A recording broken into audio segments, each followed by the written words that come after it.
उत्तर प्रदेश की पीसीएस अधिकारी ज्योति मौर्य और उनके पति आलोक मौर्य का विवाद हर गुजरते दिन के साथ बढ़ता जा रहा है। विवाद की सुर्खियों में आने के बाद आलोक मौर्य ने पत्नी ज्योति पर धोखा देने समेत कई आरोप लगाए। यहां तक कि उन्होंने यह भी दावा किया कि ज्योति मौर्य को उन्होंने ही पढ़ा लिखाकर पीसीएस अधिकारी बनाया। और जब न्यूज 18 ने ज्योति मौर्य से आलोक के इस दावे पर सवाल पूछा तो उन्होंने उन पर तंज कस दिया। ज्योति मौर्य सर वो पढ़ना चाहती थी सर, मैं उनको लेके इलाहाबाद चला आया। उनको सर मैंने पढ़ाया, पैसे उधार लेके। कैसे मैं छोटा कर्मचारी था, मेरे पास इतने पैसे नहीं थे, मेरे पिताजी पैसे दिए, मैंने उनको पढ़ाया लिखाया। वो 2016 में सर 2016 में पीसीएस अधिकारी बन गई, एसडीएम पद पे चयन हुआ सर उनका। जब मैं एलकेजी में थी ना तभी मेरी शादी हो गई थी। आलोक ने मुझे बचपन से पाला पोसा है।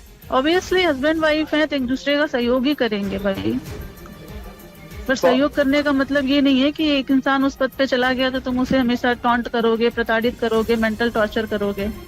और तो और आलोक मौर्य का आरोप है कि 2016 में पीसीएस अधिकारी बनने के बाद से इनकी पत्नी ज्योति मौर्य का रवैया बदल गया था। उनका यह भी आरोप है कि 2020 से ही वो किसी दूसरे आदमी के संपर्क में हैं, जिसकी वजह से उन्होंने न सिर्फ उन्हें धोखा दिया बल्कि उन्हें उनकी बेटियों तक से दूर कर दिया। जबकि ज्योति मौर्य ने आलोक पर उनके रिश्ते को तार-तार करने का आरोप लगाया। एक मनीष दुबे से कमांडेंट, उन्हीं के साथ उनका अवैध संबंध है। मैंने सर उनको 22 फरवरी को रंगे हाथ अपने आवास को पकड़ लिया था। से मतलब नहीं है, बट आलोक ने जिस तरह से हमारे 12 साल के रिश्ते को पब्लिकली तार-तार किया है। देखिए कितना भी रिश्ता खराब हो जाता है, इंसान अलग होने के लिए लीगली मैं तो प्रोसेस कर रही थी, बट उन्होंने छोड़िए, कोई बात नहीं, और पर्सनल है, जाने दीजिए। और आलोक मौर्य के मुताबिक शादी के बाद ज्योति मौर्य आगे पढ़ना चाहती थी, जिसके बाद उन्होंने तंगी के बावजूद उन्हें पढ़ाने लिखाने में कोई कसर नहीं छोड़ी। लेकिन आरोप है कि पीसीएस अधिकारी बनने के बाद उन्होंने न सिर्फ उन्हें ठोकर मार दी बल्कि उन पर दहेज प्रताड़ना का आरोप भी लगा दिया। हालांकि न्यूज 18 से बातचीत के दौरान ज्योति मौर्य ने इस पर कुछ भी कहने से इनकार कर दिया। उन्होंने अपने बाइट में भी कहा कि आज मैं जो सफल हुई हूँ और उसका श्रेय मेरे पति आलोक कुमार मौर्य और मेरे ससुर राम मुरारी मौर्य का है। लेकिन सर आज परिस्थिति ऐसा बन गई कि वही ससुर और वही पति राम मुरारी मौर्य दहेज उत्पीड़न का मामला सर झेल रहे हैं सर हम। और सर यहाँ तक कि मेरी पत्नी सर मेरी जान लेना चाहती हैं। मुझे सिर्फ फोन करके कही है कि ये जांच सब रुकवा दो, नहीं तो तुम्हारी जान चली जाएगी सर। पर्सनल मैटर बताया मैंने, मेरा मैट्रिमोनियल केस ऑलरेडी आलोक के ये सब कहने से पहले से ही मेरा मैट्रिमोनियल केस चल रहा है कोर्ट में। इस बीच आलोक मौर्य के बचपन के दोस्त ने पीसीएस अधिकारी ज्योति मौर्य के उस आरोप को गलत बता दिया जिसमें उन्होंने आलोक पर झूठ बोलकर शादी करने की बात कही थी। ज्योति मौर्य का आरोप है कि आलोक मौर्य ने शादी के वक्त खुद को ग्राम पंचायत अधिकारी बताया था, जबकि वो पंचायती राज विभाग में एक मामूली सफाई कर्मचारी हैं। इसी बीच ज्योति मौर्य और आलोक मौर्य की शादी का एक कार्ड भी सामने आया जिसमें आलोक मौर्य के नाम के नीचे ग्राम पंचायत अधिकारी लिखा दिखाई दिया।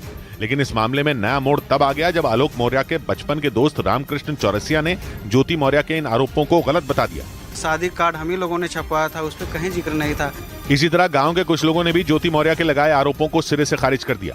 हमारे गाँव में ऐसा कोई कार्ड नहीं बटा जिसमें ग्राम विकास अधिकारी लिखा हो। लोगों का कहना है कि ज्योति मौर्य के इस फैसले से आलोक और उनके परिवार के साथ पूरा गांव दुखी है। उधर पीसीएस अधिकारी ज्योति मौर्य और उनके पति आलोक मौर्य के बीच चल रहे विवाद पर बात करते करते आलोक मौर्य के पिता फूट फूट कर रोने लगे।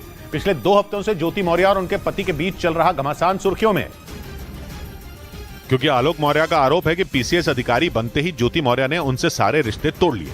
इस बीच न्यूज 18 की टीम उत्तर प्रदेश के आजमगढ़ जिले में मौजूद आलोक मौर्य के गांव बचवल पहुंची, जहां आलोक मौर्य के घर में उनके पिता राम मुरारी मौर्य मौजूद थे। लेकिन जैसे ही ज्योति मौर्य और आलोक मौर्य से जुड़े विवाद का जिक्र हुआ, वो फूट फूट कर रोने लगे। से नहीं गिरता, जब उन्होंने सुशांत किया। गांव वालों के मुताबिक जब से एसडीएम ज्योति मौर्य ने आलोक के परिवार पर दहेज के लिए प्रताड़ित करने का आरोप लगाया है, तभी से राम मुरारी मौर्य सदमे में। उनकी तबीयत लगातार खराब होती जा रही है। और गांव के लोगों का दावा है कि शादी से पहले ही आलोक मौर्य और ज्योति मौर्य के परिवार के लोग एक दूसरे को जानते थे, इसीलिए शादी के वक्त आलोक के झूठ बोलने और धोखा देने का सवाल ही नहीं उठता। 2009 में आलोक मौर्य की पंचायती राज विभाग में सफाई कर्मचारी के तौर पर नौकरी लगी थी और उसके अगले साल यानी 2010 में आलोक के घर वालों ने उनकी शादी वाराणसी की रहने वाली ज्योति मौर्य से करा दी। आलोक मौर्य के गांव के लोगों का कहना है कि दोनों के घर वाले एक दूसरे को पहले से ही जानते थे, क्योंकि आलोक के चाचा दरोगा थे और उनकी तैनाती उस दौरान ज्योति के गाँव में थी। इसी वजह से दोनों परिवार एक दूसरे को अच्छी तरह से जानते थे और ज्योति और आलोक को भी एक दूसरे के बारे में सारी जानकारी थी। आलोक और ज्योति का परिचय पहले से था। आलोक के चचा उसके बगल में रहते थे, उनके परिवार के बगल में रहते थे।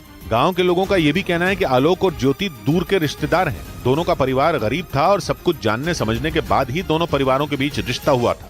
और तो और आलोक मौर्य के गांव के लोगों ने पीसीएस अधिकारी और उनकी पत्नी ज्योति मौर्य के लगाए दहेज के आरोपों को भी गलत बता दिया। लोगों का कहना है कि आलोक मौर्य के पिता राम मुरारी मौर्य एक ईमानदार टीचर थे। और उन्होंने न तो शादी के वक्त कोई दहेज की डिमांड की थी और न ही शादी के बाद। आलोक मौर्य के गांव के लोगों के मुताबिक ज्योति मौर्य को पीसीएस अधिकारी बनाने के लिए उनके परिवार ने पूरी ताकत लगा दी थी। लेकिन जब एसडीएम बनने के बाद ज्योति मौर्य ने परिवार पर दहेज मांगने का आरोप लगाया तो पूरा परिवार हैरान रह गया। गांव वालों के मुताबिक आलोक और उसके परिवार के लोगों ने कभी भी ज्योति से पैसों की मांग नहीं की। एसडीएम बनने के बाद कोई डिमांड करता है 10 लाख या 25 लाख की कोई बात ही नहीं थी। गांव के लोगों की यह भी दलील है कि अगर आलोक को दहेज मांगना होता तो वो शादी के वक्त ही मांग लेते। इसीलिए शादी के 13 साल बाद दहेज के लिए प्रताड़ित करने का ज्योति मौर्य का आरोप बेबुनियाद है।